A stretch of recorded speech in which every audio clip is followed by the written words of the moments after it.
পৃথিবীতে অত্যাচারী ও খোদাদ্রোহী শাসকদের একজন ছিল ফেরাউন। অত্যাচারের দৃষ্টান্ত ও উদাহরণ টানতে গেলেই মানুষের মুখে চলে আসে ফেরাউনের নাম। ফেরাউন শুধু অত্যাচারী শাসকই ছিল না, সে নিজেকে খোদা দাবি করত। আল্লাহর পরিবর্তে মানুষকে তার ইবাদত ও পূজা করতে বলতো। এ বিষয়ে পবিত্র কোরআনুল কারিমে আল্লাহ রাব্বুল আলামিন বলেছেন, হে মূসা, ফেরাউনের নিকট যাও, সে তো সীমালঙ্ঘন করেছে, এবং তাকে বলো, তোমার কি আত্মাশুদ্ধির কোনো আগ্রহ আছে? আর আমি কি তোমার কাছে তোমার প্রতিপালকের পথ দেখাবো, ফলে তুমি তাকে ভয় করবে। অতঃপর সে তাকে মহা নিদর্শন দেখালো, কিন্তু সে মিথ্যা গান করল এবং অবাধ্য হল। অতঃপর সে পিছন ফিরে প্রতিবিধানে সচেষ্ট হল এবং সে উচ্চ স্বরে ঘোষণা করল আর বলল, আমি তোমাদের সর্বশ্রেষ্ঠ প্রতিপালক। আল্লাহ রাব্বুল আলামিন অন্য একটি আয়াতে বলেছেন, যদি তোমরা আল্লাহ ছাড়া কাউকে ইলাহ হিসেবে গ্রহণ করো, আমি তোমাদেরকে কয়েদীদের অন্তর্ভুক্ত করব। ফেরাউন তার রাষ্ট্র ও ক্ষমতা টিকিয়ে রাখতে মানুষের উপর নির্যাতন চালাতে লাগলো এবং সে যুগে শিশুদের হত্যা করত। পবিত্র কোরআনে ইরশাদ হয়েছে, ফেরাউন তার দেশে পরাক্রমশালী হয়েছিল এবং সে দেশবাসীকে বিভিন্ন দলে বিভক্ত করে তাদের একটি দলকে দুর্বল করে দিয়েছিল। সে তাদের পুত্র সন্তানদেরকে হত্যা করত এবং নারীদেরকে জীবিত রাখত। নিশ্চয় সে ছিল অনর্থ সৃষ্টিকারী। পবিত্র কোরআনে ২৭টি সূরার মোট ৭৪ বার ফেরাউনের কথা উল্লেখ করা হয়েছে। ইতিহাসের বর্ণনা মতে ফেরাউন কোনো ব্যক্তির নাম নয়, এটি তৎকালীন মিশরের সম্রাটদের উপাধি। এই সম্রাটরা কয়েক শতাব্দী মিশরে শাসন করেছেন। সে সময় মিশর সভ্যতা শীর্ষে চলে গিয়েছিল। মূসা আলাইহিস সালাতু ওয়াস সালামের সময় পরপর দুজন ফেরাউন ছিল। লুইস গোল্ডিং এর তথ্য অনুযায়ী জালিম ফেরাউনের নাম ছিল দ্বিতীয় রামাসিস।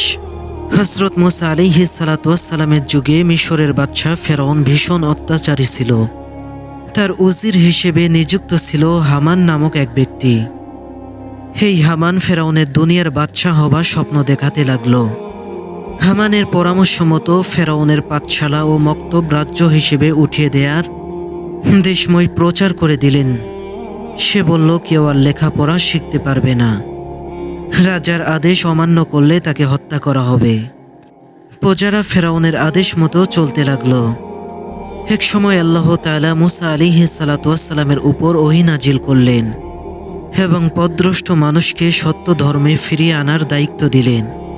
আল্লাহর পক্ষ থেকে দায়িত্ব প্রাপ্তির পর একদিন মূসা তার বড় ভাই হারুন আলাইহিস সালাতু ওয়াস সালামকে সঙ্গে নিয়ে ফেরাউনের দরবারে হাজির হলেন। ফেরাউনকে উদ্দেশ্য করে মূসা আলাইহিস সালাতু ওয়াস সালাম বললেন, তুমি যে নিজেকে খোদা বলে প্রচার করেছ তা অত্যন্ত অন্যায়।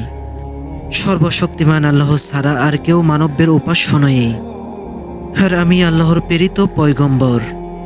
ফেরাউন তাকে তাচ্ছিল্য করে তার উপর এবং তার ধর্মের বিশ্বাসীদের বিভিন্নভাবে নির্যাতন চালাতে লাগলো। তার নির্যাতন বেড়ে যাওয়ার পর আল্লাহর হুকুমে মূসা আলাইহিস সালাতু ওয়াস সালাম তার অনুসারীদেরকে নিয়ে মিশর ছেড়ে চলে যাওয়ার আদেশ দিলেন। আল্লাহর আদেশে মূসা এবং তার অনুসারীরা মিশর ছেড়ে চলে যাওয়ার উদ্দেশ্যে রওনা হলেন। তাদের চলে যেতে দেখে কুটিল হামান সহ আরও উজিররা ফেরাউনকে কুপরামর্শ দিতে লাগলো। তাদের কুপরামর্শে ফেরাউনের সৈন্য সামন্ত নিয়ে তাদের পিছনে ধাওয়া করল। এদিকে মূসা আলাইহিস সালাতু ওয়াস সালাম ও তার অনুসারীরা ততক্ষণে লোহিত সাগরের তীরে এসে পৌঁছে গেলেন।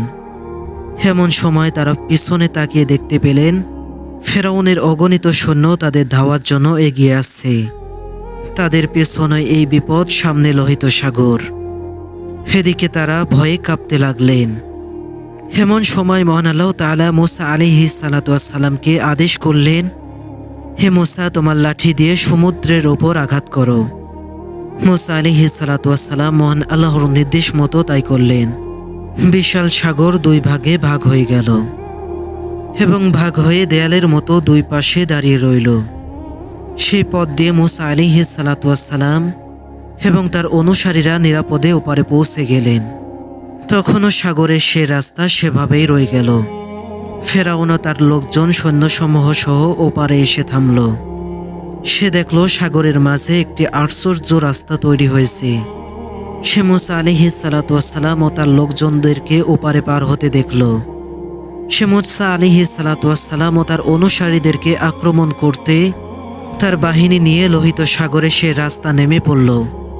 যখন ফেরাউনের বাহিনী সাগরের মাঝামাঝি এসে পৌঁছালো, এমন সময় মহান আল্লাহ মুসাকে বললেন, তাড়াতাড়ি সাগরের উপর তোমার লাঠি দিয়ে আবার আঘাত করো। মহান আল্লাহ রাব্বুল আলামিনের হুকুম মতো মুসা আলাইহিস সালাম সাগরের পানিতে আঘাত করলেন। অমনি দুই দিক থেকে পানির খাড়া উঁচু স্রোত ফেরাউন ও তার সৈন্যদের উপর পড়ে তাদের ভাসিয়ে গেল। ধ্বংস হয়ে গেল ফেরাউন এবং তার বাহিনী। পবিত্র কোরআনে আল্লাহ রাব্বুল আলামিন বলেছেন, ফেরাউন এবং তার বাহিনী জমিনে অন্যায় প্রদর্শন করেছিল। তারা মনে করেছিল তাদেরকে আমার কাছে ফিরে আসতে হবে না, সুতরাং আমি তাকে এবং তার সৈন্যদেরকে পাকড়াও করলাম এবং সাগরে নিক্ষেপ করলাম। এবার দেখো জালিমদের পরিণতি কি হয়ে থাকে। সম্মানিত ভাই ও বোনেরা, পৃথিবীতে যারা মানুষের সাথে অন্যায়, অত্যাচার, জুলুম, নির্যাতন, মানুষকে হত্যা করে থাকে, ঠিক পরিশেষে মহান আল্লাহ রাব্বুল আলামিন ফেরাউনের মতোই তাদেরকে এভাবে তুলে নেন। আল্লাহ রাব্বুল আলামিন যেন আমাদের সবাইকে ইসলাম বুঝে আমল করার তৌফিক দান করেন এবং পবিত্র কোরআন এবং হাদিস বুঝে আমল করার তৌফিক দান করেন। আমিন।